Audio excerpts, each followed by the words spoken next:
여보세요. 반갑습니다. 여러분 좋아요와 구독 누르세요. 그러면 복 받고 성공할 거예요. Right now. 네, 허경 총재님. 네. 예, 총재님 저 지금 인터뷰 음. 부탁 좀 드려도 될까요? 네, 잠깐 해요. 예, 허경 총재님 너무 감사드리고 예, 지금 시작할까요? 네, 해요. 오늘 5월 19일은 부처님 오신 날인 석가탄신일입니다. 그래서 오늘은 이 석가탄신일과 관련된 질문을 준비를 해봤는데요. 이 부처님 오신 날, 이 석가탄신일은 언제부터 법정 공휴일이었을까요? 이날이 한 법주인의 노력으로 46년 전 공휴일이 됐다는 사실을 아는 사람은 드뭅니다. 1974년까지 우리나라에서 부처님 오신 날은 공휴일이 아니었다고 합니다. 그런데 한 변호사가 석탄일을 공휴일로 해야 한다는 소송을 제기하면서 국민적 관심을 불러일으킨 끝에 지금의 법정 공휴일로 자리를 잡게 됩니다. 법조계 기인으로 알려진 고 용태영 변호사가 그 주인공입니다. 그는 박정희 정권 시절인 1973년 이 석가탄신일 공유권 확인 청구 소송에서 승소한 것을 비롯해서 2005년 김영삼 전 대통령과 관련된 친자 확인 소송을 승리로 이끈 장본인이기도 합니다. 더 재밌고 놀라운 사실은 이렇게 법조계의 전설로 불릴 만큼 대표적 원로 법조인으로 불린 용 변호사가 과거 허경영의 억울함을 밝히겠다며 2008년 법정에 증인으로 출석해서 박 전 대통령 재임 시절 허경영 총재님과의 일화를 상세히 진술했었다는 겁니다. 이 용태영 변호사에 따르면 용 변호사와 허 총재님이 처음 만난 것은 1977년 4월 중순이며 당시 청년이셨던 허경영 총재님은 박 대통령 심부름으로 왔다면서 용 변호사의 자택으로 찾아와 잠시 이야기를 나눈 뒤 돌아갔다고 합니다. 용 변호사는 77년 4월 보름 토요일로 기억한다. 청와대인데 좀 만날 수 있겠냐는 전화가 왔고 3시에 모시러 가겠다고 하더라. 시간이 되자 30살 전후로 보이는 젊은이가 찾아왔다고 증언을 했습니다. 용 변호사에 따르면 이 남자는, 여기서 말하는 이 남자가 허경영 총재님인데 박 대통령 심부름으로 왔다고만 할 뿐 신분을 밝히지 않았답니다. 그는 집은 언제 지었느냐, 청와대에 특별히 아는 사람이 있느냐, 요즘 누가 괴롭히지 않느냐, 차지철을 아느냐는 등의 질문을 한 뒤 사라졌다고 합니다. 바로 이 남자가 허경영 총재님이었다는 게 용 변호사의 주장입니다. 이게 꽤나 흥미롭고 놀라운 증언으로 느껴지는데요. 여기서 질문을 드리자면 이날 허경영 총재님께서 그 용 변호사를 찾아갔던 이유가 무엇인지, 그리고 허경영 총재님과 고 용태영 변호사님 간에 맺어진 인연과 그 이야기를 직접 허경영 총재님에게 더 자세히 듣고 싶습니다. 그때 77년도인데 용태영 변호사 집이 예. 청와대 안에 있어요. 이게 법률적으로는 좀 애매하지만은 청와대 담장하고 붙어가지고 국무총리 공간과 대통령 관저, 그러니까 박 대통령 숙소죠. 그 사이에 그 사람 집이 있어요. 청와대 담장을 끼고 있잖아. 용태영 변호사 집 옥상에서 보면 박 대통령 사는 집이 보여요. 네. 그러니까 상당히 가깝죠. 예. 그러니까 이게 어떻게 된 게 청와대 담장에, 그러니까 청와대 경비실을 거쳐야 그 집을 들어가는 거예요. 청와대 출입증이 없이는 그 집을 못 가는 거예요. 용태영 변호사 집 하나만 그래요. 아, 네. 그러니까 옛날에는 청와대 지금 효자동 입구나 이쪽에 삼청동 입구에서 청와대 경호실을 거쳐야 그 집을 갈 수가 있어요. 유일하게 청와대 경호실을 거쳐서 청와대 내부로 출퇴근을 하는 사람이 용태영 변호사였다. 그러니까 박 대통령 밑에 있는 차지철 경호실장이 굉장히 그걸 좋지 않게 봤죠. 그래서 용태영 변호사 집을 팔려고 해도 팔지도 않아. 그리고 경호상 문제가 있다 해가지고 대통령한테 이제 올라온 거지. 그러니까 이제 대통령은 거기에 대해서 적극적으로 내쫓아라 할 수도 없고. 유명한 변호사란 말이에요. 응? 예. 아주 전설적인 변호사예요. 그래서 이제 대통령하고 내가 이야기가 있어가 내가 엄밀히 이제 그걸 알아보라는 거야. 아, 예. 박정희 대통령님께서 총재님에게 그래가지고 이제 나는 심부름을 간 거지. 걱정을 하시니까 뭐 경호실 차지철 실장이 자꾸 협박적으로 나오는 것 같다. 이게 이제 용 변호사 측에서 주장이에요. 경호 문제상 그 사람 집이 경호 하는데 방해가 돼요. 그 민간인이 와가지고 뭐 옥상에서 총이라도 쏘면 대통령 집하고 맞아 보니까 맞습니다. 그런데 이거를 박 대통령이 굉장히 그 인간적이었다는 게 그 증거가 나타나요. 일반 대통령 좀 진짜 이상한 대통령 같으면 내쫓을 수 있어요. 경호 문제로. 예. 이건 이제 차질주 실장이 그걸 대통령한테 몇 번 건의를 한 거예요. 이 경호 문제가 있으니까 이 사람 집을 우리가 경호 문제로 내쫓아야 되겠다. 그런 대통령 계속 그거 그냥 놔둬라 이제 이리 된 거야. 예. 그래가지고 이제 그때도 차질철 실장이 그 울타리를 하더라고. 그 차질철과 부딪힌 거예요. 용태형과. 용태형 집 앞에 울타리를 치려고 하니까 용 변호사가 그 벌벌 뛸 거 아니에요. 그래가지고 울타리를 교체한다고 옛날 울타리를 경호상 문제가 있기 때문에 다 뜯어내고 해골로 교체하려니까 용태형 집 담장을 있는 경우 그걸 다시 바꿔야 돼. 그러니까 이제 공사를 해야 될 거 아니에요. 그러면 이제 용태형 변호사 허락을 받아야 되는 거예요, 또. 아, 예. 그 집 안쪽에 그 경호망이 지나가니까. 뒷담 쪽에. 예. 그 용태형 집 그 변호사의 담장을 건드려야 돼. 그러니까 이제 이게 문제가 생긴 거야. 그러니까 경호실에서는 야, 이거 용태형 변호사 그것도 무장 간첩이 지나간 이유야, 그게. 그때 몇 명이 죽고 막 난리가 났잖아, 김신조 일당이. 맞습니다. 그러니까 이제 차지철이가 이걸 무장 간첩 핑계로 되는 거야, 이제. 아, 그렇군요. 무장 간첩이 만약 그 집으로 했으면 뭐 어떡하려고 그러냐. 맞습니다. 그 김신조 사건이 68년에 일어났잖아요. 난 이후에 네. 청와대 경호를 강화하느라고 이제 차지철 실장이 독자적으로 이제 그걸 자기로서는 당연히 할 일이지. 그래 용 변호사 보고 이제 자꾸 이렇게 저렇게 하니까 그게 이제 대통령이 이제 그걸 엄밀히 이제 알아보래서 내가 간 거야. 그게 뭐 공식적으로 할 수도 없고 하니까. 예, 그러니까 박정희 대통령님께서는 이 용태형 변호사가 어떤 사람인지 잘 모르니까 총재님을 통해서 그 사람이 어떤 사람인지 알아보고 와라. 차지철이가 예. 무리하게 하지 않는가를 알아보라 이거지. 그래서 가서 네. 경호실하고 마찰이 있지 않나 해서 알아보라고 한 거예요. 그래서 이제 그 경호실에서 뭘 하더냐 물어봤지. 예. 그냥 용 변호사가 자세히 이야기하더라고. 아, 예. 근데 이제 그거는 청와대 아니기 때문에 내가 박 대통령 일을 하지 않았다면 그 집을 갈 수가 없는 거야. 맞아. 맞습니다. 내가 그 당시 나이 얼마 안 됐잖아. 맞습니다. 내가 어떻게 거길 들어가냐 이 말이야. 그럼 내가 어떻게 용 변호사를 집에서 만나냐 이거야. 그거 이제 간접적인 증거야. 예, 그러니까 그게 딱 비밀로 일을 하던 사람이니까. 예, 맞습니다. 이 사람이 법정에 80이 다 된 사람이 법정에 나와서 1시간을 증언을 했다니까. 그래 그 막강한 사람이잖아. 그 성격도 유별나고. 예. 누구하고도 타협이 안 되는 사람이. 그것도 판사 앞에서 1시간 동안 대들었어. 저 사람은 내가 아는 사람이다. 내가 그때 봤다. 저 틀림없이 저 사람이다. 전 진짜 여기서도 총재님의 그 범상치 않음이 드러나는 게 그래서 뭐냐면 내가 여기 법정에까지 온 거 아니냐. 맞습니다. 내가 무슨 허경영이를 그때 한 번 봤지만 내가 그 다음에 무궁화꽃을 지지할 때 책을 보고 허경영이라는 걸 알았다. 예. 그 사람 얼굴이 그쪽 나와 있대.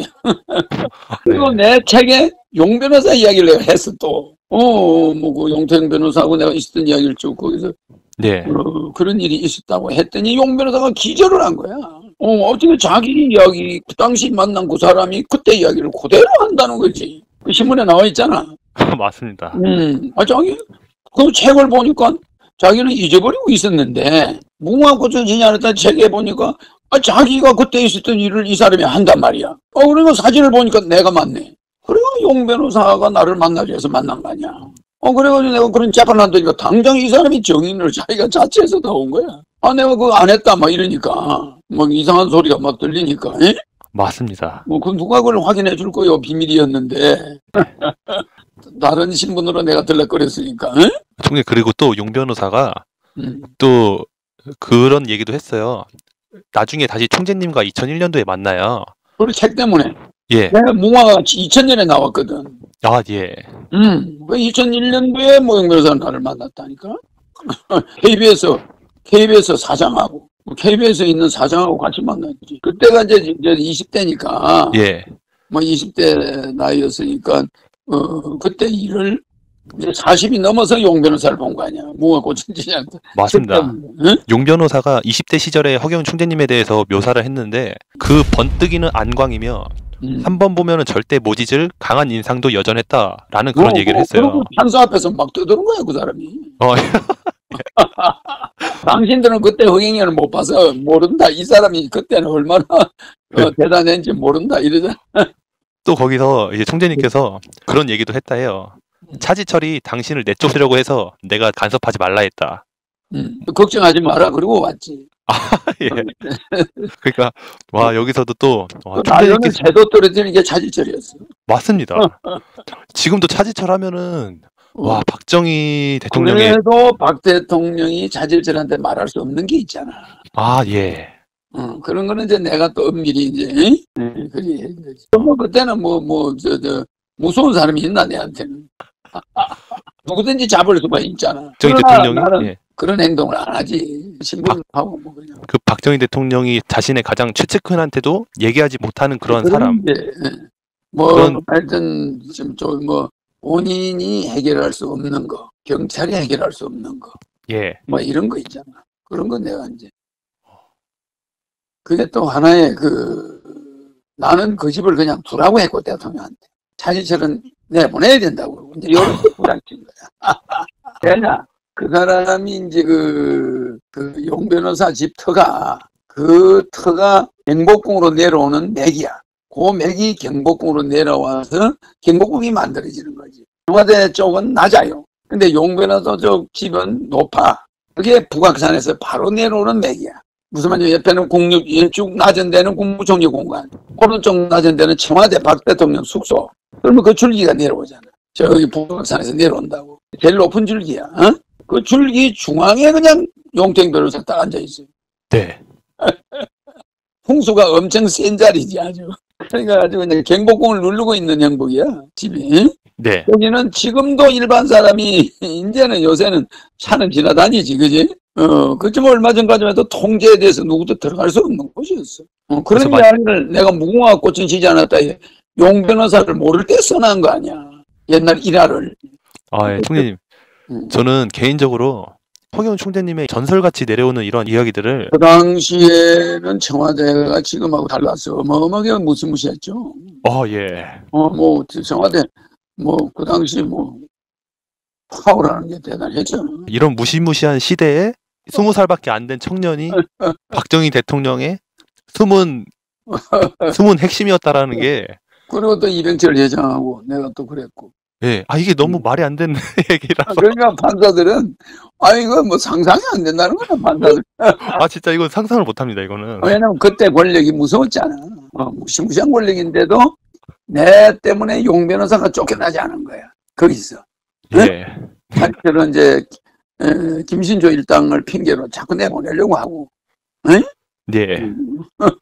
총재님, 저는 그러니까 이런 얘기들을 들을 때마다 이게 무슨 첩보 영화 보는 것처럼 너무 재밌거든요. 혹시 내가 그 사람들은 내가 우리나라 경제 발전에 내 자문이 어마어마한 역할을 한 걸 아무도 몰라요. 그러니까 젊은이의 아이디어로 나라가 그만큼 변화가 오는 거야. 나라는 진정한 천재 한 명이. 그러니까 일본의 손 회장 있잖아. 손정희. 예.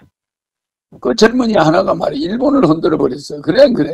맞습니다. 한국의 젊은이 하나가 25살에 예. 간암 말기로 사형 선고를 받았다. 병원에 3년간 입원해가지고 사형 선고를 받았잖아. 회생 불가. 그런데 그냥 그 병원에서 몇백 권의 책을 읽고 나와가지고 의사가 하는 거 반대로 하면 산다 해가지고 사형 선고를 받고 나와가지고 살아나. 그래가지고 세계적인 재벌이 됐어. 예. 그게 손정이잖아. 불가사의한 일이지. 예, 총재님, 그럼 마지막으로 간단한 거 하나만 질문 하나 부탁드리겠습니다. 그래서 이런 총재님의 과거의 그 전설적인 이야기들이 그래서 또 궁금한 게 뭐냐? 그러면 허경영 총재님께서 70년도에 박정희 대통령과 첫 만남을 가지셨잖아요. 박정희 대통령과의 첫 만남 때 어떤 총재님만의 머릿속에 들어있는 그 느낌이라든지 아니면 박정희 대통령께서 총재님에게 했던 그 첫 마디가 뭐였는지 그런 것도 너무 궁금합니다. 박 대통령이 그 책에 무궁화 꽃은 지지 않을 때 나오잖아 그대로. 그런가요? 그 책에 나와 있나요? 책에 나와 있지. 책 말고 지금 떠오르셨을 때 박 대통령님이 그 총재님에게 어떤 얘기를 하셨는지 처음에. 나이를 보고 깜짝 놀랐지. 그래요? 네. 허군이라고 그래, 허군. 잘 못 들었습니다. 허군. 아, 허군. 김군 박군 할 때. 예. 아, 처음에 허군 이러셨나요? 나이를 듣고 나서 아니, 이제 20대 초반밖에 안 됐는가? 뭐 이런 얘기를 하나요? 그러니까 그때 20살 때지. 군대 가기 전이니까 일반인들이 그렇게 대통령을 만난다는 게 불가능하잖아. 예사를 생각하는 게 아니지. 그 당시 대통령을 만나는데도 하나도 안 떨려. 신인이니까. 신인이 뭐 떨리겠노. 그래. 하나도 안 떨리셨나요? 떨리지 않지. 그냥 뭐 또 동네 뭐 아저씨 만나듯이. 아, 그래요? 그러니까 박 대통령이 되게 놀랬지. 그리고 나서 어떤 나라 운영에 관련된 질문으로 들어가는 건가요? 뭐 그렇지. 이제 그다음 여러 가지 질문을 하는데 거기에 박 총재님께서 대통령이 한문 실력이 좋아요. 한문 실력이 좋고 굉장히 여성다워. 여성 같아. 전혀 뭐 목에 힘을 주고 이런 사람이야. 그 한문 실력 좋은 사람인데 그때 허경 총재님이 이미 4서 3경에 통달했으니까 본인의 주장을 갖다가 이제 한문으로 막 술술술 써내려 가시니까 서로 막 대화가 되는 거야, 자원이가. 예. 나이가 젊은 사람이기 때문에 충격받아. 한문 뭐 이런 이야기 하는데 나는 박 대통령 같이 잘생긴 사람 처음 봤다. 응? 아, 진짜 너무 잘생기셨습니다. 겉으로 보기에는 사람들이 뭐 못생겼다고 샀는데 실제 박 대통령이 눈이 그렇게 나. 참 아름다워요, 눈이. 눈이 작은 편도 아니야. 눈꼬리가 길면서 상당히 눈이 반짝거려. 아주 특이하게 생겼죠. 두 사람이 만나니까 보이는 건 두 사람 다 눈밖에 없어. 박 대통령이 그러다 자기 어릴 때 모습 보는 것 같다고. 그러니까 굉장히 이병철 회장이 나를 보고 처음에 볼 때도 인상을 그렇게 봤거든. 나를 상당히 총명하게 봤지. 똑같은 말을 하더라. 나는 뭐 나이 드는 사람 뭐 하나 만나는 거 정도로 생각했지. 내가 권력을 무서워하고 그러지 않았잖아. 성격이 좀. 하여튼 그렇게 멋있는 잘생긴 사람은 처음 봤어. 그 잘생긴 사람들이 좀 힘이 없어 보이고 순해 보이잖아. 예. 근데 그렇게 키가 작고 얼굴이 그런 사람 치고 굉장히 여성스럽고 사람이 조용하고 말이야. 응? 예. 그러니까 사람들이 다 빠지는 거예요. 맞습니다. 만나보면 얼마나 겸손이 아니라 겸손보다 더한 게 뭐가 있어? 겸손보다 더한 거요? 음, 겸손보다 더한 게 있나요? 겸손보다 더 높은 거. 그게 뭔가요, 총재님? 겸허하다는 거야. 겸허. 아, 네. 겸허가 겸손보다 높아요. 겸허한 얼굴이야. 뭐 욕심이 없고 그냥 남밖에 모르는 스타일. 겸허한 사람이야. 모든 걸 비운 사람이야. 딱 가봐. 나도 신인이니까 예. 그걸 볼 줄 알지. 겸손보다 한 단계 높은 게 겸허한 거예요. 그래요. 자,